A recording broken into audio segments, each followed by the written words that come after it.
Fala, galerinha, beleza? Quem está falando aqui é o professor Rodrigo Pensador e esse é o canal de História e Educação. No vídeo de hoje vamos falar um pouquinho, de maneira resumida, o que diz a obra desse grande renascentista Thomas More, esse filósofo do século XV e XVI.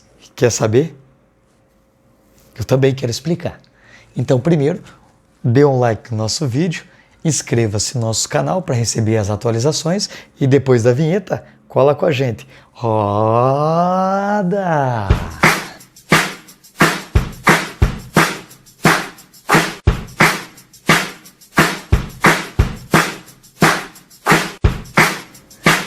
Fala, minha linda, fala, meu lindo. Vamos falar desse filósofo chamado Thomas More, que nasceu em 1478 e morreu em 1535.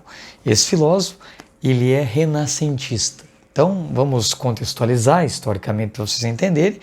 O Renascimento é a transição da Idade Média para a Idade Moderna. Na Idade Média, a referência para os filósofos era a fé.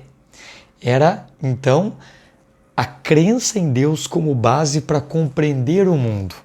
E agora, no Renascimento, estará renascendo os valores da tradição greco-romana, da Grécia e de Roma.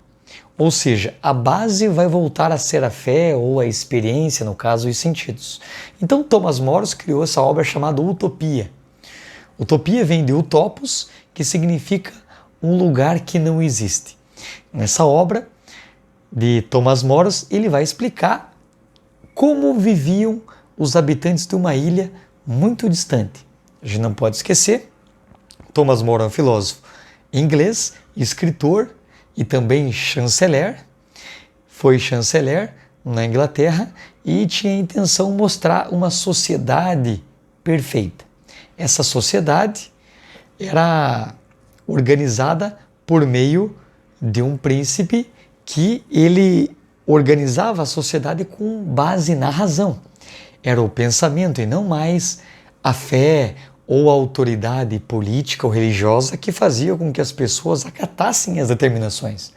E o que é mais importante da obra de Thomas More é que ele, como renascentista, foi um dos primeiros a desenvolver as ideias que no século XVIII vai culminar então no auge do iluminismo, que serão os grandes lemas, como liberdade e igualdade.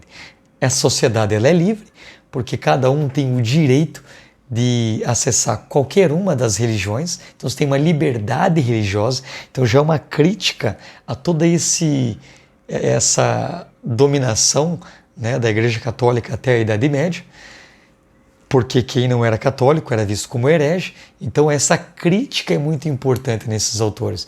Então ele está mostrando a possibilidade de que a liberdade humana é uma condição para a existência, então, a partir do Renascimento no século XV e XVI. Além disso, nessa sociedade havia uma igualdade, não havia desigualdade, não havia ricos e pobres, pobres e ricos.